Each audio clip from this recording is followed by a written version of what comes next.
So guys, ఈ వీడియోలో మనము అసలు ఏం జరిగింది, మెయిన్స్ ఎగ్జామ్ రాసే దగ్గర ఇన్స్టిట్యూట్స్కి ఎందుకు వెళ్ళారు, వెళ్ళిన తర్వాత ఎందుకని మీరు కోఆర్డినేషన్తో నిజంగా స్టూడెంట్స్కి హెల్ప్ చేసే వాళ్ళైతే, ఇంకో ఫస్ట్ థింగ్ డిస్క్లైమర్ ఏంటి అంటే, I'm not against to Ekam IAS and I'm not support to law excellence. గుర్తుపెట్టుకోండి, చాలా స్ట్రైట్ ఫార్వర్డ్గా మాట్లాడతాను. అండ్ నేను అడిగాను, నేను ఇన్ఫర్మేషన్ అనేది గ్యాదర్ చేశాను, చాలా డీటెయిల్గా డెప్త్గా అక్కడ ఏం జరిగింది అనేది డీటెయిల్డ్ ఇన్ఫర్మేషన్ అనేది with I witness, proof of evidence. అంటే ఇది ఎందుకు ప్రూఫ్ ఆఫ్ ఎవిడెన్స్ అనే మాట గుర్తుపెట్టుకుని మరి మాట్లాడుకుందాం మనం ఖచ్చితంగా. అయితే లా ఎక్సలెన్స్ వర్సెస్ ఏకమ్ వర్సెస్ లా ఎక్సలెన్స్. అసలు లా ఎక్సలెన్స్లో నేను 2017 వర్క్ చేశాను. అసలు ఏం జరిగిందో ఇన్సిడెంట్ చెప్తాను. ఫస్ట్ ఇన్సిడెంట్ ఏంటి అంటే, మెయిన్స్ ఎగ్జామ్ దగ్గరికి వెళ్ళి వీడియో షూటింగ్ ప్రమోషనల్ యాక్టివిటీ కోసం, ప్రమోషన్ చేసుకోవడం నేను తప్పనట్లేదు, కానీ ప్రమోషనల్ యాక్టివిటీ కోసం ఒకరేమో ఏకమయ్యేస్ కొన్ని కట్ ఫ్రూట్స్ కొన్ని ఒక 10-15 బాక్స్ ఏమో తెచ్చినట్టున్నారు. And maybe plus or minus approximately.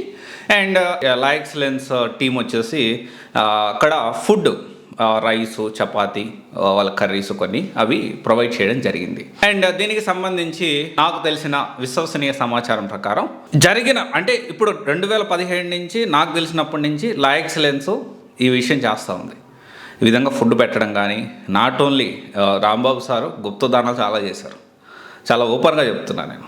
And ఇంకోటి జనరల్గా పర్సనల్గా నేను ఓపెన్గా చెప్తున్నాను ఇప్పుడు ఈ వీడియోలో. పర్సనల్గా నాకు రాంబాబు సార్కి, నేను రాంబాబు సార్ దగ్గర వర్క్ చేశాను, తర్వాత మాకు కొన్ని ఇష్యూస్ వచ్చాయి అండ్ నా పాటికి నా లైఫ్ నేను లీడ్ చేస్తున్నాను. That is whole different story. But professionally he is a very good teacher.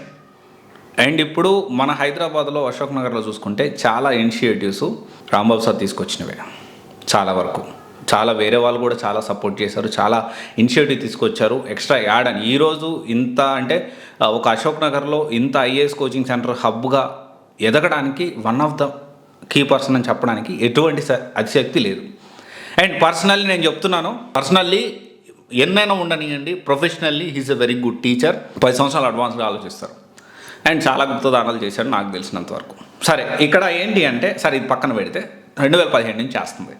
ఇప్పటివరకు ఎప్పుడు రాని ఇష్యూ ఇక్కడ ఏకమ్ ఐఏఎస్ ఈ సంవత్సరం ఏదైతే మొన్న మెయిన్స్ ఎగ్జాము వెళ్ళిపోయి కొట్లాట పెట్టుకోవడం ఎంతవరకు సమంజసము? సరే, మీరు వెళ్ళి కొట్లాట పెట్టుకున్నారా అని ఎందుకు మాట్లాడాల్సి వచ్చిందంటే, సిన్స్ నాకు తెలిసినప్పటి కాడి నుంచే 7-8 ఇయర్స్ నుంచి La Excellence doing the same thing. ఎప్పుడు ఎవరితో కొట్లాట జరగలేదే, మరి ఈ సంవత్సరం ఎందుకు కొట్లాట జరిగింది? మీ పబ్లిసిటీ కోసం మెయిన్స్ ఎగ్జామ్ రాసే వాళ్ళ దగ్గరికి వెళ్ళి ఎందుకని ఇలా చేస్తూ ఉన్నారు? అండ్ ఇంకొకటి వచ్చేసి, ఇప్పుడు ఏకమ్ ఐఏఎస్ నేను ఒకసారి ఒక వీడియో చేశాను. ఈ నిజాలు తెలుసుకోకుండా మీరు ఇక్కడ జాయిన్ అవ్వద్దు, తెలుసుకొని ఈ ఇన్ఫర్మేషన్ తెలుసుకోండి. నేను డ్యూ రెస్పెక్ట్తోనే నాకు కాన్స్టిట్యూషన్, రాజ్యాంగం ఏదైతే కల్పించిన ప్రాథమిక హక్కు వాక్ స్వాతంత్రం కింద, ఫ్రీడమ్ ఆఫ్ స్పీచ్ కింద నేను ఇన్ఫర్మేషన్ ఒక షేర్ చేస్తే నన్ను సిసిఎస్కి పిలిచి, ఎల్బినగర్ స్టేడియం దగ్గర ఉన్న సిసిఎస్కి ఈ వీడియో నువ్వు ఎందుకు చేసావు అని చెప్పి నన్ను రోజంతా, నేను కూడా ఏంటి అంటే చూద్దాం అసలు ఏంటి వీళ్ళు నిజంగానే నీతి నిజాయితీగా పనిచేస్తున్నారా, లేకపోతే జనరల్గా కూడా ఈ విధంగా పోలీస్ కంప్లైంట్ వచ్చినప్పుడు నాకు తెలిసిన వాళ్ళకి నేను కూడా చెప్పుకునేవాడిని. నేనేం చేశానంటే, చూద్దాం ఎంతవరకు చేయగలుగుతారో చూద్దామని చెప్పి ఏకమ్ ఐఏఎస్ నా మీద కంప్లైంట్ చేసిన వ్యక్తి క్రాంతి, అండ్ తర్వాత వచ్చేసి ఎవరైతే మేజర్ ఒబరాయ్ గారు కూడా రావడం జరిగింది. చాలా దురుసుగా కూడా ప్రవర్తించడం జరిగింది. అయితే దీనికి సంబంధించి ఇక్కడ ఏంటి అంటే, ఆ రోజు కూడా నేను రెస్పాండ్ కాలేదు. ఆ రోజంతా నన్ను కూర్చోబెట్టారు. ఆ వీడియో కూడా నేను తీసేయను. ఆ రోజు కూడా రోజంతా కూర్చోబెట్టినా నేను అదే చెప్పాను, ఇప్పుడు అదే చెప్తున్నాను, తీసేయలేదు. కానీ ఎందుకు రెస్పాండ్ కాలేదంటే, సో నిజంగా వాళ్ళు చాలా కష్టపడుతున్నారేమో అనుకొని, సరే మనము దాన్ని రియాక్ట్ కావడం ఎందుకు అనేది ఒక పాయింట్. అప్పుడున్న నాకు ఫుల్ ఆఫ్ వర్క్స్తో ఈ ఇష్యూ మీద మాట్లాడాల అంత టైం నాకు లేకుండే, అందుకని నేను అంత రెస్పాండ్ కాలేదు, రియాక్ట్ కాలేదు ఆ ఇన్సిడెంట్కి. సో ఇప్పుడు ఎందుకు రెస్పాండ్ అవుతున్నానంటే, ఈరోజు మీరు చేసిన పని ఏదైతే కేవలం మీ వీడియో షూటింగ్ కోసం అక్కడికి వెళ్ళి మీరు చేసిన రచ్చ అంతా ఇంత కాదు, ప్రతి పబ్లిక్ కూడా చూస్తూ ఉన్నారు. ఇది పబ్లిక్ చూస్తూ ఉన్నారు అంటే ఇక్కడ ఏంటి, ఎంటైర్ ఐఏఎస్ కోచింగ్ సెంటర్స్కి బ్యాడ్ నేమ్. ఇక్కడ యూపీఎస్సీ కోచింగ్ సెంటర్స్కి బ్యాడ్ నేమ్. ఇది కరెక్ట్ కాదు. మొత్తం ఐఏఎస్ కోచింగ్ సెంటర్ ఇలా చేస్తున్నాయని పోర్ట్రేట్ అవుతుంది కదా. నిజంగా మీరు స్టూడెంట్స్కి హెల్ప్ చేయాలనుకున్న వాళ్ళు వెళ్ళి సైలెంట్గా మీరు స్టూడెంట్స్కి డౌట్స్ అదంతా క్లియర్ చేసేసి వచ్చేయాలి. మీరు ఏమైనా ఫుడ్ పెట్టాలి, వాళ్ళకి సపోర్ట్ చేయాలనుకుంటే ఇవ్వండి. నేను లా ఎక్సలెన్స్లో పనిచేసేటప్పుడు ఒక ఇన్సిడెంట్ మీకు చెప్తాను, ప్రతి ఒక్కరు స్టూడెంట్స్ వినండి. నేను లా ఎక్సలెన్స్ సపోర్ట్గా మాట్లాడట్లేదు. లా ఎక్సలెన్స్ నుంచి ఏదైనా కానీ ఒకవేళ తప్పు అంటే తప్పు అంట, రైట్ అంటే రైట్ అంట. 2017లో నేను వర్క్ చేసేటప్పుడు రాంబాబు సార్ మా అందరిని పిలిచి కూర్చోబెట్టాడు. ఇది జరిగిందండి. అయితే రాంబాబు సార్ మా అందరిని కూర్చోబెట్టి జనరల్గా మీటింగ్, నేను ఆన్లైన్ టీమ్ హెడ్గా పనిచేశాను, కూర్చోబెట్టి ఇట్లా ఫుడ్ ఇద్దామమ్మా, ఇలాంటి ఫుడ్ అయితే వాళ్ళు మంచిగా ఉంటుంది, మంచి protein food. Actually is a doctor. మంచి ప్రోటీన్ ఫుడ్, ఈ విధంగా చపాతి, ఈ విధంగా ఒక బాక్స్ ఇద్దాము. వాళ్ళకి ఎలాంటి డిస్టర్బెన్స్లో ఆ బాక్స్ తీసుకోవాలి, తినాలి, చెల్లు కడుకోవాలి, ఒక బాటిల్ తినాలి, ఎగ్జామ్కి వెళ్ళిపోయి ఎగ్జామ్ రాయాలి. ఈ విధంగా ఆలోచించి ఇన్ని సంవత్సరాలు ఏం చేస్తున్నారు? ఎప్పుడు ఈ విధంగా ప్రమోట్ చేసుకోలేదే. ప్రమోషనల్ యాక్టివిటీ కోసం వెళ్ళినప్పుడు సరే వెళ్ళారు, ప్రమోషన్ చేసుకోవడం నేను తప్పను, వెళ్ళిన అక్కడ ఇష్యూ చూసుకొని అక్కడ ఏదైతే మీరు చేయాలనుకుంటున్నారో అది చేసేసి సైలెంట్గా వచ్చేయాలి. కానీ ఈ బాహాబాహీ లేదండి, తప్పు.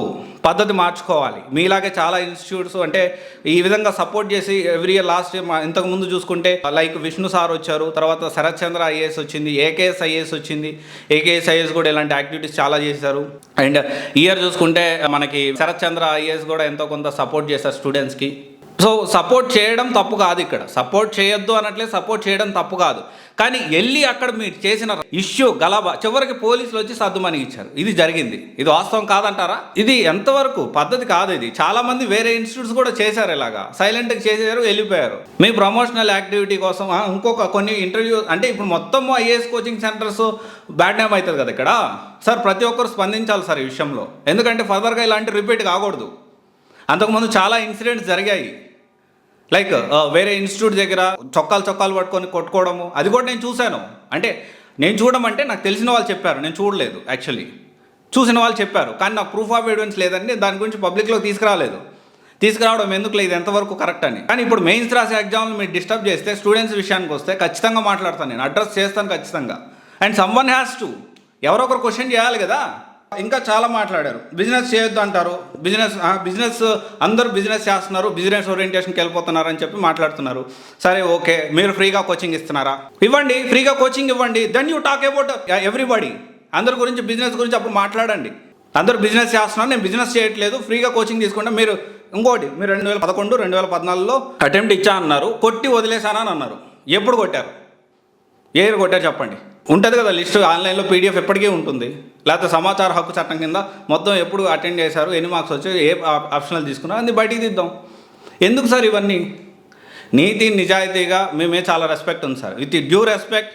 ఆ రోజు నేను రియాక్ట్ కాలేదు. నేను ఇప్పుడు మళ్ళీ బెదిరిస్తాను, భయపడతానంటే భయపడే వాళ్ళు ఎవరు లేరు సార్, గుర్తుపెట్టుకోండి. ఐ మీన్ పబ్లిక్, నేను పబ్లిక్లో ఉన్నాను, ఇన్ఫ్లుయెన్సర్ని. ఒక మీడియా లాగా దీన్ని, ఎడ్యుకేషన్ మీడియా లాగా దీన్ని తీసుకెళ్దామనే ఆలోచనతో, గొప్ప సంకల్పంతో ముందుకెళ్తున్నా. నన్ను క్వశ్చన్ చేయొద్దు, క్వశ్చన్ చేస్తే నేను పోలీస్ కంప్లైంట్ చేస్తా అంటే ఫైల్ చేయండి సార్, ఎఫ్ఐఆర్ ఫైల్ చేయండి, I see in the court. అయితే ఏమవుతుంది? నేనేం తప్పు చేసిన? ఆ రోజు కూడా నేను ఇదే అడిగిన, నా ఫోన్ తీసుకున్న రోజంతా నాకు కూర్చోబెట్టాను. సరే నేను కూడా ఏంటి అంటే, నేను ఎవరికి చెప్పకుండా నేను సైలెంట్గా వెళ్ళి అసలు ఏం జరుగుతుంది, ఏం చేయగలుగుతారు అని చూడడానికే నేను వెళ్ళాను. చాలా మొండోండి సార్ నేను. స్టూడెంట్స్ విషయానికి వస్తే మీకంటే మొండోండి నేను. మీ మీద చాలా రెస్పెక్ట్ ఉంది, గౌరవం ఉంది. ఇలాంటి పనులు చేసి మీ మీద గౌరవాన్ని పోగొట్టుకోకండి. అండ్ నేను కూడా మీ ఏకమయ్యేసి కూడా మంచి ఇన్స్టిట్యూటు, అశోక్ నగర్కి మంచి యాడ్ ఆన్ అడ్వాంటేజ్ అవుతుందని నేను మనస్ఫూర్తిగా కోరుకుంటున్నాను. దాన్ని మీరు నిలబెట్టుకోండి. అండ్ లా ఎక్సలెన్స్ విషయం చూసుకుంటే, లా ఎక్సలెన్స్ నేను ఎందుకు అంటే 2017 నుంచి నాకు తెలిసి, నేను చూశాను కాబట్టి మాట్లాడుతున్నా.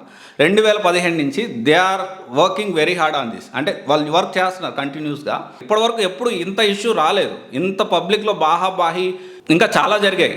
పోలీసులు వచ్చి సర్దుమణిగి ఇంత దూరం వాళ్ళు ఎప్పుడు చేయలేదు. ఎప్పుడు చేసినా సైలెంట్గా చేసుకున్నారు. అండ్ బ్యాక్గ్రౌండ్ హీరోకి బీజిఎం వేసుకొని బ్యాక్గ్రౌండ్ ఎవరు వేసుకోలేదు వాళ్ళు. అండ్ వన్ మోర్ థింగ్, మీరు వెళ్ళి వీడియోలో చూశారు కదా, మెయిన్స్ ఎగ్జామ్ ఏదైతే ఉందో, మెయిన్స్ ఎగ్జామ్కి మీరు డౌట్స్ క్లియర్ చేస్తున్నారు Oberoi sir and your team. Me students ఎంతమంది ఉన్నారు చెప్పండి. ప్రిలిమ్స్ క్లియర్ చేసి మెయిన్స్ మీ స్టూడెంట్స్ ఎంతమంది ఉన్నారో చెప్పండి.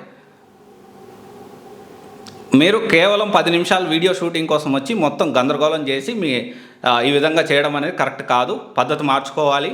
అండ్ డెఫినెట్లీ క్వశ్చన్ చేస్తాను. క్వశ్చన్ చేయొద్దు, నేను పోలీస్ కంప్లైంట్ చేస్తా, ఎఫ్ఐఆర్ ఫైల్ చేస్తా అంటే చట్టబద్ధంగానే వెళ్తాను. నేను కూడా చట్ట ప్రకారమే నేను కూడా ముందుకెళ్తాను. దాని గురించి వెనక్కి తగ్గేదే లేదు.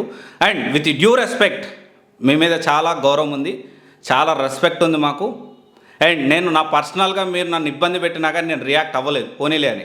రియాక్ట్ అవ్వాల్సిన అవసరం లేదు, సార్కి తెలియదేమో అని. లేకపోతే ఆయన ఇంకా స్టూడెంట్స్ కోసం ఏదో కష్టపడుతున్నాడు, సో మనము ఎందుకు దాని గురించి పబ్లిక్ చేయాలి అని చెప్పలేదు. సో ఏకమయ్యేస్ ప్రశ్నిస్తే పోలీస్ కేసు పెడతా అంటే భయపడేదే లేదు, గుర్తుపెట్టుకోండి. ప్రశ్నిస్తే నేను అది చేస్తాను ఇది చేస్తాననే పద్ధతి సరైనది కాదు. దాని గురించి పక్కన పెట్టేసేది. అంటే రేపు స్టూడెంట్స్, మీకు డబ్బులు కట్టిన స్టూడెంట్స్ క్వశ్చన్ చేసిన అంటే నేను ఏం చెప్పాను దాంట్లో, ఈ విషయాలు తెలుసుకోండి. మీ దగ్గర లేవా ఆ విషయాలు, చెప్పండి. అంటే ఇక్కడ స్టూడెంట్స్ కూడా, తెలుగు వాళ్ళు, నా తాపత్రయం ఏంటి అంటే మంచి మంచి కోచింగ్ సెంటర్స్ హైదరాబాద్లోనే ఉన్నాయి. ఎందుకు దీన్ని దాటిపోవాలి, ఎందుకని బెంగళూరు పోవాలి, ఎందుకని ఢిల్లీ పోవాలి? మీరు అందరూ ఉన్నారు కదా, ఇక్కడి నుంచే మంచి ర్యాంక్స్ ప్రొడ్యూస్ చేయండి. సో ఇది ఒకసారి ఆలోచించండి. సో ఈ వీడియో తర్వాత నాకు ఎలాంటి కాల్స్ వచ్చినా, ఎలాంటి ప్రొసీడింగ్స్ ఉన్నా ప్రతి ఒక్కటి అందరికీ అప్డేట్ చేయాలనుకుంటున్నాము మేము. అండ్ ఎక్కడా కూడా దీన్ని ఇంతటితో ఈ పద్ధతి కొనసాగించకుండా ఉంటే చాలా మంచిదండి. సో ప్లీజ్ దయచేసి. అండ్ డైరెక్ట్లీ ఆర్ ఇండైరెక్ట్లీ నేను కూడా సివిల్స్ ఫీల్డ్కి సంబంధించి 2017 నుంచి ఉన్నాను. మధ్యలో 2 years మాత్రమే నేను ఈ సివిల్స్ ఫీల్డ్కి దూరంగా ఉన్నాను, వేరే బిజినెస్ నేను ఎస్టాబ్లిష్ చేసుకుంటూ. So definitely or directly or indirectly ప్రతి ఒక్కరికి, చాలామందికి మంచి భవిష్యత్తుని ఏర్పాటు చేసే, మంచి బ్యూరోక్రాట్స్ని తయారు చేసే ఐఏఎస్ కోచింగ్ సెంటర్స్ ఈ విషయాన్ని ఖచ్చితంగా ఆలోచించాలి. అండ్ థ్యాంక్ యూ, ఇది ఒక్కసారి ఆలోచిస్తారని గౌరవప్రదంగా, with due respect, Oberoi sir and Ekam IAS team, please look in to this. Thank you.